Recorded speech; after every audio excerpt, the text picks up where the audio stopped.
declarar voto Adriano Bressan das Bochas. Bom dia, senhor presidente, senhoras e senhores vereadores.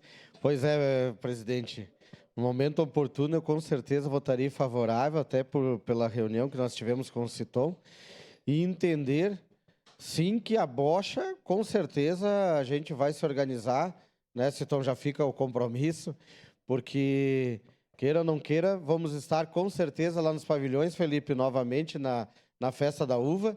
A bocha é o esporte oficial de Caxias do Sul. Temos diversas modalidades. Então, é um dos jogos coloniais que fazem parte, né, deste grande evento que é a Festa da Uva. Como o presidente estava comentando, temos a corrida da carriola, temos várias diversões e são jogos, né, até o arremesso do queijo, enfim, tudo mais. Mas a bocha precisa desse apoio, com certeza a gente vai buscar. E também na mesma linha da questão do esporte individual, que a gente entende que muitos esportes realmente não tem como ter uma equipe, não tem como abrir uma agremiação maior, né, porque ele disputa sozinho e precisa ser dessa forma. Então, no momento oportuno, com certeza eu votei favorável. Quando a mudança é boa, secretário, tem que trazer para casa e a gente tem que estar aqui à disposição, entender e poder votar aonde a comunidade vai se beneficiar.